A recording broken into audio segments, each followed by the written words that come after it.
भारत के सामने नेत्र खोलकर बोले, क्या क्या चाहिए बोलो।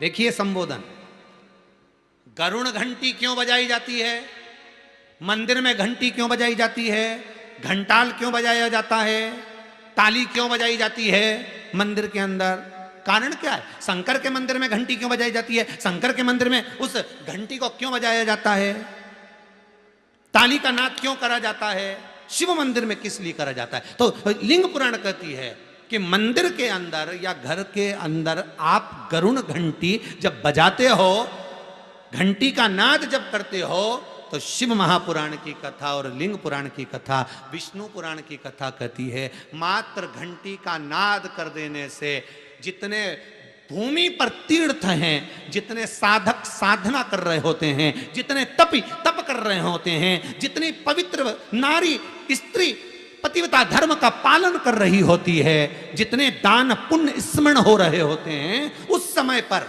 जिस समय तुमने घंटी बजाई है, उस पल वो सारे पुण्य घंटी का नाद करते से तुम्हारे खाते में आ जाते हैं, मात्र घंटी का नाद कर देंगे। शंकर जी के मंदिर में जाकर ताली का नाद किया जाता है।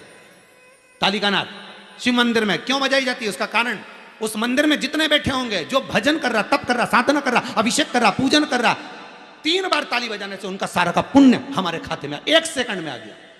और हमें लगता है हम शंकर को रिझा रहे हैं, शंकर को रिझाया, शिव ने तुरंत दे दिया। घर में गरुण घंटी का नाद करना, इसलिए बच्चों को खेलने के लिए घंटी नहीं दी जाती। गरुण घंटी कोई खेलने के लिए नहीं देता, खिलौने दे देंगे, दूसरा सामान दे देंगे, पर गरुण घंटी नहीं देंगे।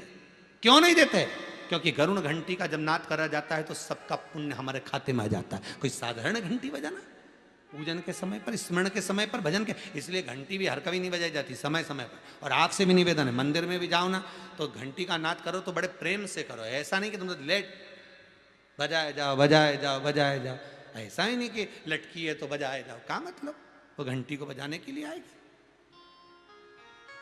नहीं, उसका एक समय, उसका एक संबोधन, उसका एक आनंद। कई मंदिरों में मंदिर का पट बंद हो जाता है, दरवाजा बंद हो जाता है, तो भी लोग घंटी बजा देते हैं। दोष दोष।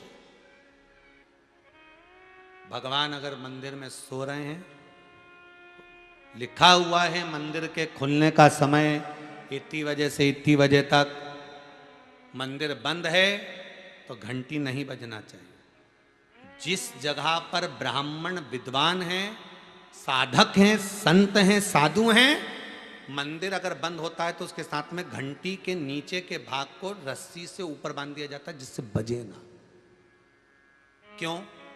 कहते हैं अगर भगवान अगर विश्राम कर रहे हैं, सो रहे हैं, निंद्रावश्य हैं या पट बंद है, उस समय पट बंद का समय है और घंटी का अगर नाद हो जाए तो कहते हैं 11 ब्राह्मण के भूखे रहने का दोष लग जाता है जीव को, मात्र घंटी बजा देने पर, अगर भगवान विश्राम कर रहे।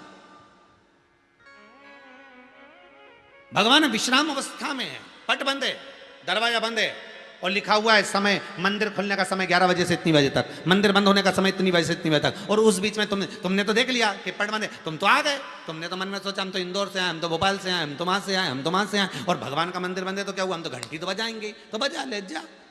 11 ब्राह्मण भूखे रहने का दोष तुम्हारे खाते में। वो नाद पुकारने का समय होता है, भगवान को पाने का एक समय, एक घड़ी, एक पल, एक क्षण होता है। देवऋषि नारद के मन में वो अभिमान जो था वो सामने प्रस्तुत हो गया। हर हर महादेव कहा देवऋषि नारद ने, कहीं कहीं भगवान की कृपा होती है, कहीं परमात्मा की दया होती है, तब जाकर हर हर महादेव का संबोधन हमारे मुख से निकल पाता।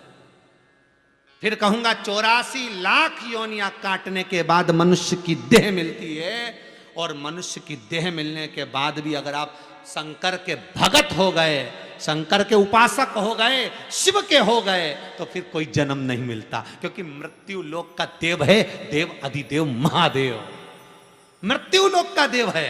और उस मृत्यु लोक के देव ने आपको अगर गले लगा लिया तो फिर कहां जाना है, इसके सिवा कहां जाना है?